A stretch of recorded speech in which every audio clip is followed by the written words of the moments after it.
为了能让他安安稳稳的过日子，我从广州搬回了重庆老家，又搬到县城，可是根本不能阻止他出去玩。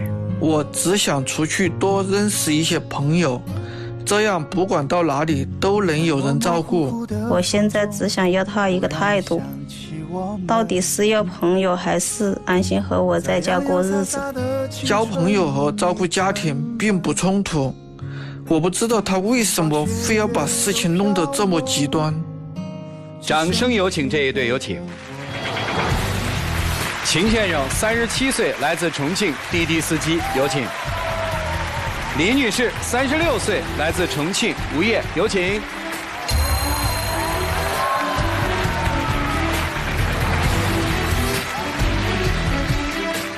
欢迎两位啊！结婚多久16年了。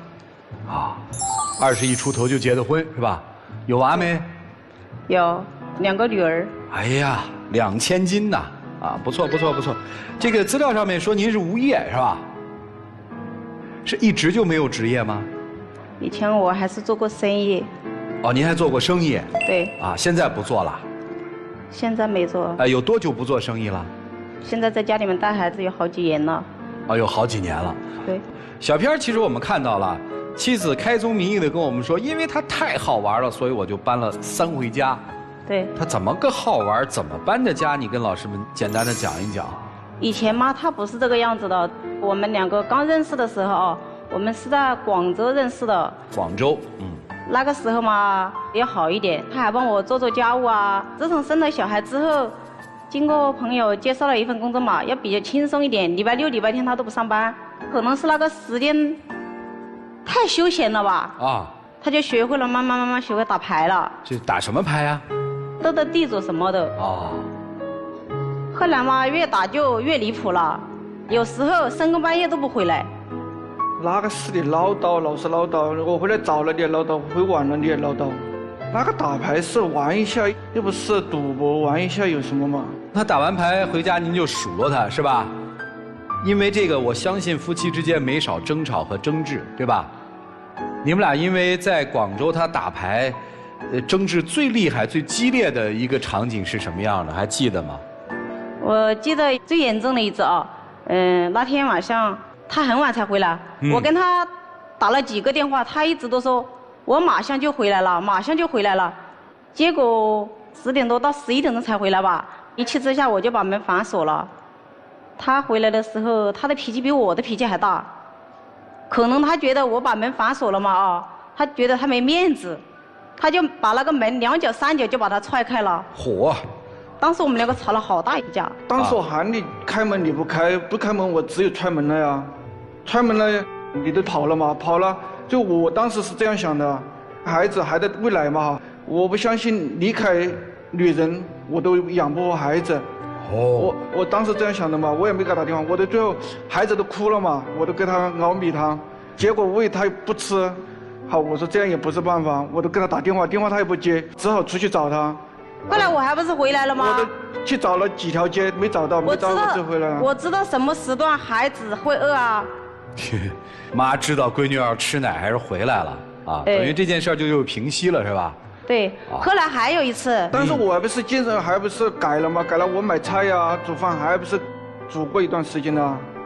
你是帮我煮饭啊什么的，那是开始的时候嘛。后来呢，就是我们2个去买菜嘛，本来高高兴兴的，礼拜6不上班啊。啊。结果呢，他说他要去买水果，我就去买菜嘛。我抱了个小孩，买着买着他就不见了。我在菜市场逛了几大圈都没找到他，当时很生气。后来我就跟他打电话，他说我中午就不回来吃饭了。我说你不回来就算了嘛，反正你下午也回来嘛啊。那个时候我赶得太急了，朋友在等我，别人2缺1，然后打地主嘛，2缺1，确实来的冲突。我当时这样想的，我给他打电话他也不会让我去，我跟他说肯定也不能去，我只好偷偷跑了。哦。但是反正便宜还不是买菜，也是一个人推着孩子，还不是去买菜的。我相信你最起码你要跟我打一声招呼嘛。你平时还不是一个人买菜煮饭是一样的，反正我跟你说你也不会让我去，我都没跟你说。行，去了之后呢？当时我本来是开始朋友说的，打一会儿都算了，就没办法。他说你走了，我2个怎么办？没办法，我都只好陪他们。但是我说打一会儿我都回去，结果都忘了时间。啊，很晚才回来。回家之后呢？回家之后，哎，不说了，说我就还不是改了你是改了，你改了也没改多久啊。改了几年生孩子。后来嘛，我那个二小孩不是出生了嘛啊，我就想让他远离他那个朋友圈嘛。啊。我就跟他商量，有一次就跟他商量，我说干脆回老家算了，我管不了你。老家是哪儿的？我们老家是重庆农村里面的。哦，从广州回重庆。对。为了断了他这些圈子。对，我心里想，我说我管不了你，你父母可以管你嘛哦。我们就在家里面搞了个养殖场。啊。刚开始的时候还是蛮好的，他什么都帮我干，我们在家里面喂的山羊哦。后来嘛，时间一长。不知道他怎么又跟他广州那些朋友又联系上了，还有广州那个朋友一个什么亲戚又认识了，等于说又回到以前广州那个圈子里面去了，又慢慢喜欢贪玩了。这怎么？那个只是钓一下鱼呀，娱乐一下有啥呀？你光钓鱼嘛，你有时候还是喝酒打牌。有一天晚上他喝酒，喝到很晚才回来，喝醉了，他要我帮他倒开水给他喝哦。我就给他倒了开水之后，我就跟他唠叨几句嘛，唠叨几句，他嫌我啰里吧嗦的，他一气之下就把家里面的东西全部都砸掉了。哦。砸掉了之后，最可气的还是我那个二小孩，本来才3个多月，差不多4个月大的时候，第二天他就把那个二小孩送给他大姐去照了。我还不是心里累，又要搞养殖场，又要。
不是，那个是怪物流的，物流的给你寄回来，你也当时没拆呀。我当时朋友也喊打牌去了，我也没有时间回来摘呀。我晚上回来打开拆坏的嘛。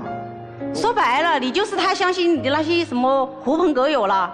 后来嘛，就是为了他贪玩，我没办法的情况下，我就在我们县城里面啊，我就去转了一个小卖部。又是想要他远离以前那个朋友圈，等于从养殖场不干了，再次搬家，开始做小买卖了。对，我就是想要他远离那个朋友圈。嗯。后来嘛，我就把那个养殖场转让出去了，他就去在县城里面找了一个那种开大货车的嘛。嗯。开大货车我不是安稳了吗？我都没有像以前那个疯狂了吗？我还不是安稳的找工作开车。你是每天晚上要开车，太累了，没时间出去。如果你有时间出去的话，你照样会出去。你的意思是他玩不动了，是吧？他没体力，对，是吧？那就行了，你搬迁的目的不就达到了吗？还没达到。没达到，那后来怎么了呢？他开货车的时候嘛，那段时间是要好那么一点点哦。嗯。我自己开了个小卖部，我那个小孩在上幼儿园嘛哦。嗯。老是叫邻居帮忙接生啊，这些什么的。时间一长，我又觉得还是不行，老是叫邻居帮忙不行。后来嘛，他听别人讲，他说开滴滴车哦，还是蛮赚钱的。那个时候还不是替你考虑，我一个人开车也顾不了家。我开货车的时候认识很多师兄嘛，他说跑滴滴很赚钱，就我不是跟商量了吗？你说，跑滴滴能照顾家，然后呢？然后就去把店转让了嘛，之后我都安几个车都去跑滴滴。结果有一次晚上，他都喜欢翻我手机，结果又被他发现了。你还不用说，说的那一次火气还大。他跑滴滴的时候认识2个朋友，不知道怎么又跟那些朋友一起去洗浴中心玩，完了也就算了。他给别人喝酒，喝醉了之后在那个洗浴中心里面还充了5000块钱。那个是当时我没发现，后来是之后嘛，我发现他的钱到月底了不对，我问他要生活费嘛，因为我没挣钱嘛，生活费都要问他要钱，他就支支吾吾的，最后面。他说他在那里面充了5000块钱。那个是朋友说的。他说如果充5000返1万，再送5000，是朋友介绍的才有这个待遇。如果是没有朋友介绍的话，都只有5000。哎，我当时划得来啊，充5000返5000。我说我一天跑滴滴还觉得。你想过没有？那5000块钱的话，够我们一家人的生活费了，那不是钱吗？那个当时挺划算了，当时我觉得累了去一下也可以啊。哎，行，这就是妻子爱说的玩是吧？从这个斗地主，现在喜欢上了洗浴，是这意思吗？对，啊还有一次，他们家不是有一个什么玉镯子，他妈妈给我的传家之宝，我自己舍不得戴嘛。那个时候在农村里面的时候喂羊子的时候，本身那个玉镯就容易碎嘛，我就一直放在抽屉里面。那天晚上我朋友过生日，我就找来戴，结果我问他，我说我那个玉镯哪里去了？他支支吾吾的说，他说他认识了一个什么古董鉴定专家。拿去鉴定了，把我气惨了。后来那镯子呢？镯子在朋友那里啊，但是他是跑滴滴，经常喊我喝酒，后来认识的，我觉得他还蛮可靠，我觉得他也是个鉴定专家。我当时都说，哎，我还有个传家之宝嘞。他说拿来我看一下，反正我也不会要你的，我来看一下，我给你拿1000块钱押金嘛。哎，我才可以啊。我那个镯子只管1000块钱吗？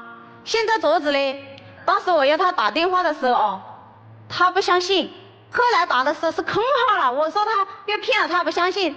他本来就是个大傻子，这样的传家之宝都拿来去鉴定。他不会骗的，经常喝酒的人哪里会？那镯子现在呢？拿回来了吗？现在没有，还没有拿回来。那个只是电话打不通啊，但是他总要回来啊，但是联系不上啊。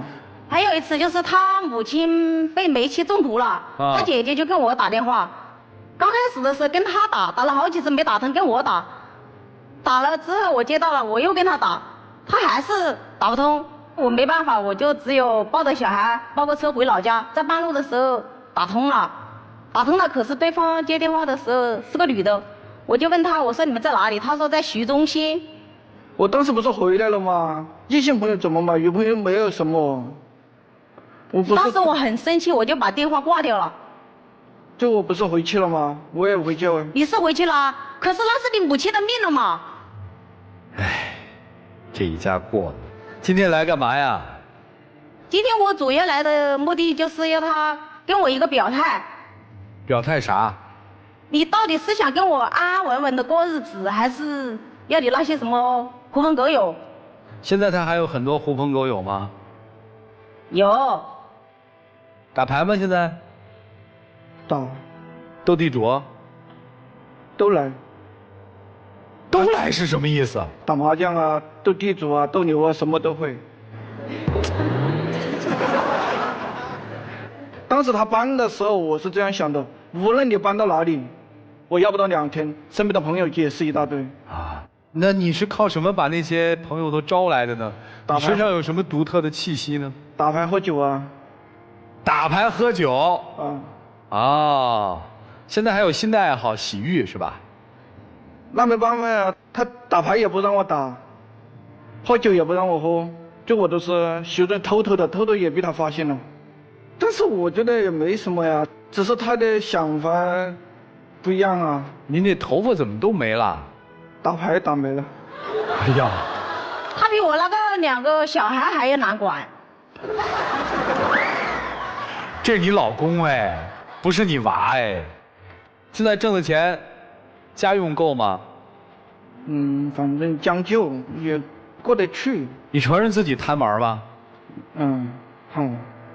但是玩也是只是工作累了轻松一下呀。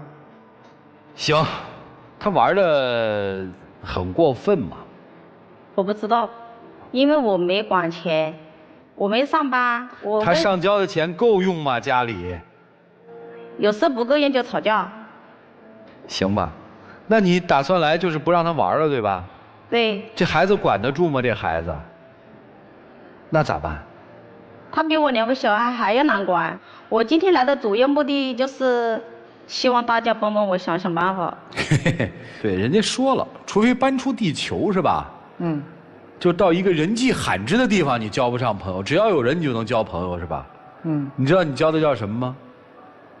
有一个专门形容这些朋友的词儿，知道吗？狐朋狗友，把你们家的镯子骗走了。从核桃树苗到烂树苗，全是你干的事儿，是还是不是啊？是你那帮朋友干的吗？还是朋友吗？还朋友呢，家都快没了，你还朋友呢？行了，老师们，你们帮助他吧啊！我们一起进入丘比特问卷。妻子都说了，这比俩孩子还难管呢。你看他那个表情，自始至终那种感觉，真的就像一个大孩子。说什么麻将、打扑克，还有一个什么斗地主，他说都会，就玩的东西你没有学不会的，是不是？那你的工作时间呢？现在跑滴滴他不知道。就是这个时间特别自由，是吧？你想接个单就接，你不想接单你就拒了，然后就可以一直玩，是吧？就那么好玩吗？哎，你有想过，就是你这样的一个形象啊、态度啊，还有方式啊，如果你的孩子学你这样，你会担心吗？你同意吗？担心，不同意。那你不知道，其实你就是他们的榜样吗？如果你一直这么做，孩子大了他会慢慢懂事，会看在眼里，记在心上，而且可以效仿你的。2个女儿不会哦。她以后找老公会找你这样的，你担心吗？她找一个像你这样的老公，你的女婿就跟你一模一样，你们家不用出去找，你俩女婿加你够了，斗地主。我就在想啊，一个父亲有2个女儿，他其实应该是一个非常勤俭持家的，然后为家里全身心付出的，怎么会就这么爱玩呢？而且你也看到妻子在家里这么辛苦操劳，怎么会就能够放下这一切，投入到这种热闹的娱乐大战当中呢？我一直不明白。你的妻子一定想了很多办法，甚至搬家搬来搬去都没有触动你，没有说服你。我只能说，如果是这样的话，你的孩子看在眼里，将来学习你，效仿你，真的给你找了这样的女婿，你看着办吧。我觉得这种画面想起来很可怕，很心酸。你可以多在脑海里想一想。谢谢你。好，谢谢周全老师。我想问一下秦先生，你有怕的吗？没有怕的。就是这个世界上你没有任何可害怕的事情，是吧？没有。如果你的妻子离开你，你怕吗？不怕。你的孩子不认你做爹，你怕吗？也不怕。就是这个家可有可无，对你来讲你都不害怕，对吧？没个怕。我觉得你完全不害怕。在我看来，你对这个家毫无牵挂。你没有任何的对家有憧憬和希望，所以你可以肆无忌惮地去打你的牌。你可以认为5000块钱宁愿花在洗浴房让自己开心了，你也不愿意拿给家里边，让家里边的生活变得更好一些。所以我特别想要问妻子，您看重的是什么？当时他不是这个样子，自从生了小孩他就变了，慢慢变本加厉了。你有没有想过，为什么一个男人有了孩子过后反而不对这个家负责任呢？我也有原因吧。你的原因是什么呢？因为我管不了他，我没上班，没经济独立。您觉得成年人是能够用管来去管回来的吗？还是要靠自己。所以其实我想，你们彼此都在有问题。他的问题是他根本没有一个责任心，您的问题是你一直想用话去刺激他，但是根本没用，或者你想要带他逃离也没用。所以现在我倒觉得说，对您来讲最重要的是，您没有给他一个原则和底线标准。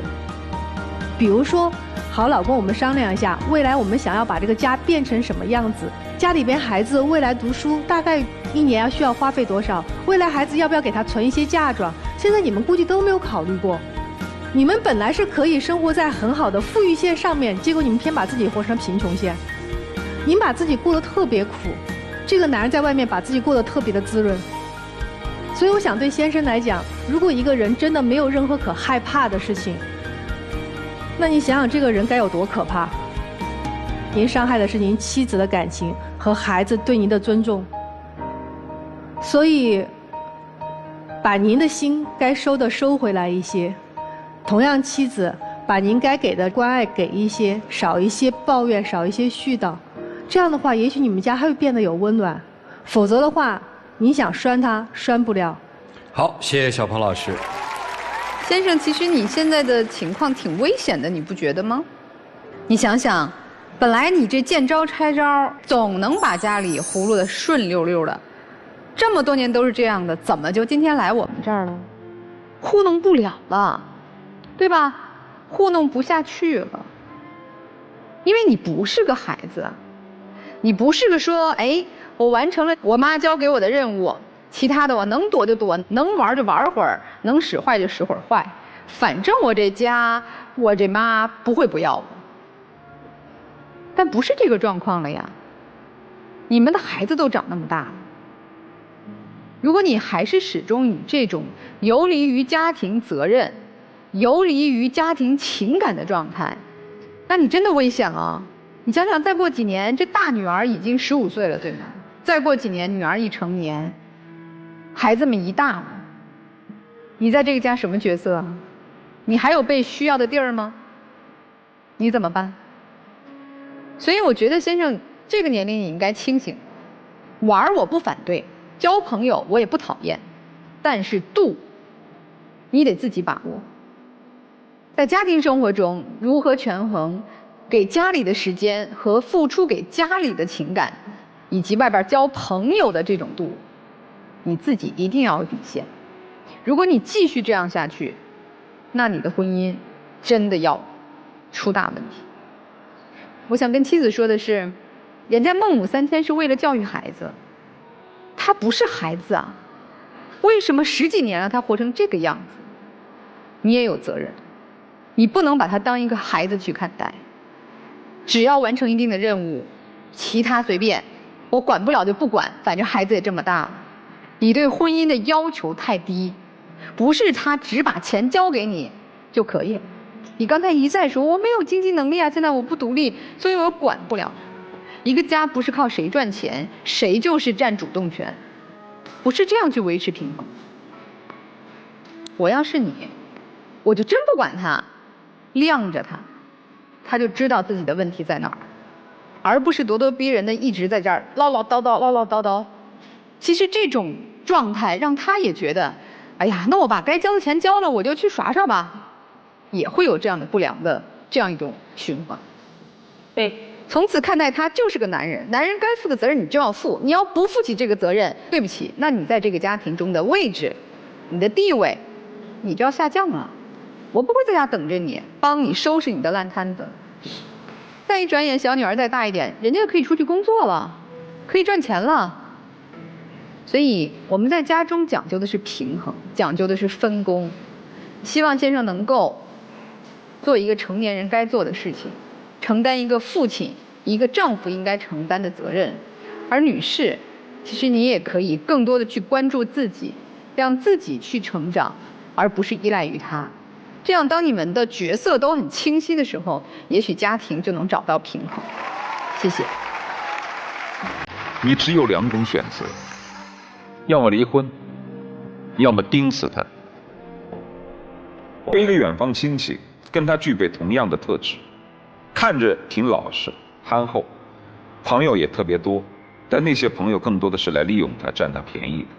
他经常会发生一些莫名其妙的事情，就是自己的银行卡不见了，过2天又回到自己桌上，里面少了2万块钱，就被人耍嘛。找到这样的男人，你就基本注定了你要这辈子盯死他。钱得收着，1分不能领。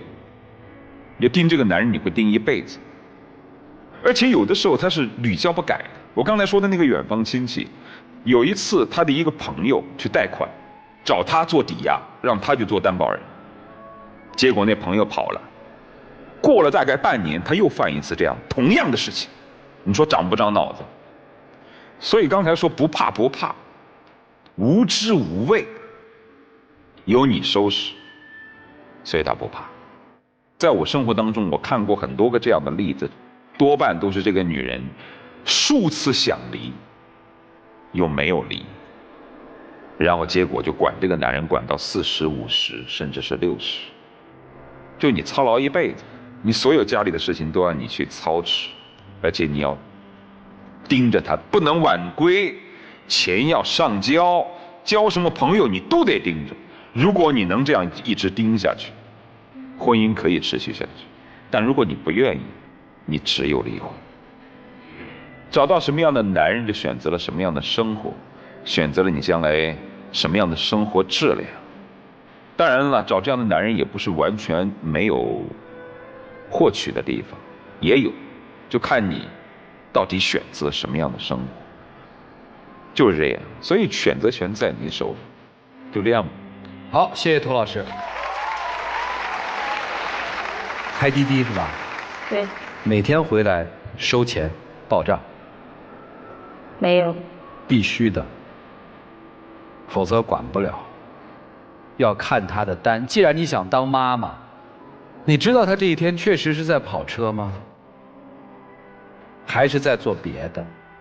不知道。你知道他拿来的钱确实是一脚刹车一脚油门踩出来的呢，还是通过其他的方式进了他的口袋呢？不知道。对呀，当老婆的什么都不知道，这怎么行？为闺女想想，你也为闺女想想。不能改，你又自己能开养殖场，自己能开小卖部，又不是没有挣钱的能力。如果他不能改，他不是你儿子，放了你自己和闺女吧，别稀里糊涂的啊！一起进入真情60秒。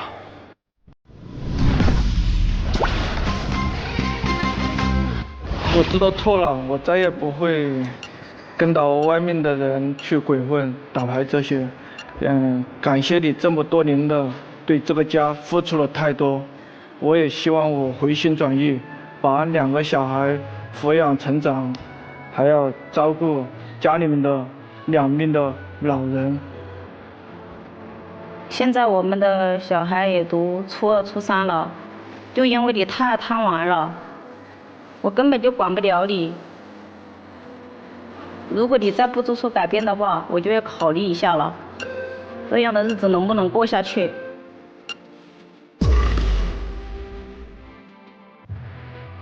赶紧回家吧，老老实实的吧，本本分分的干你的活吧。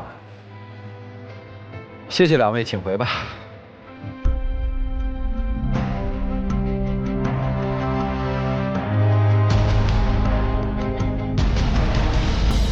希望今天妻子能够清醒起来，也希望先生能够念及2个孩子吧，能够有所改变和触动。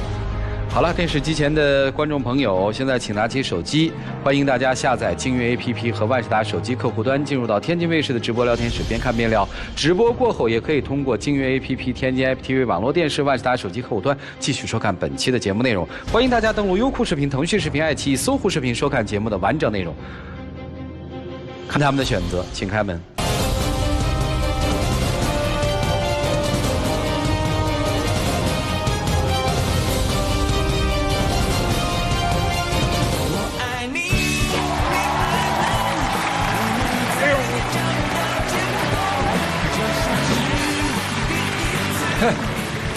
回来吧。哎，以后还玩牌吗？不玩了。真不玩了啊？嗯。你要能控制得住就好了。哎，有请我们的小话筒，有请。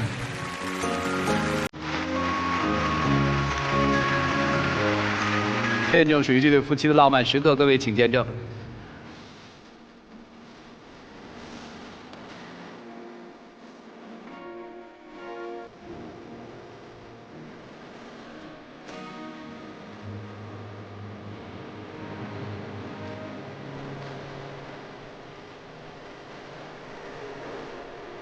来，这个送给您，啊，请回，请回。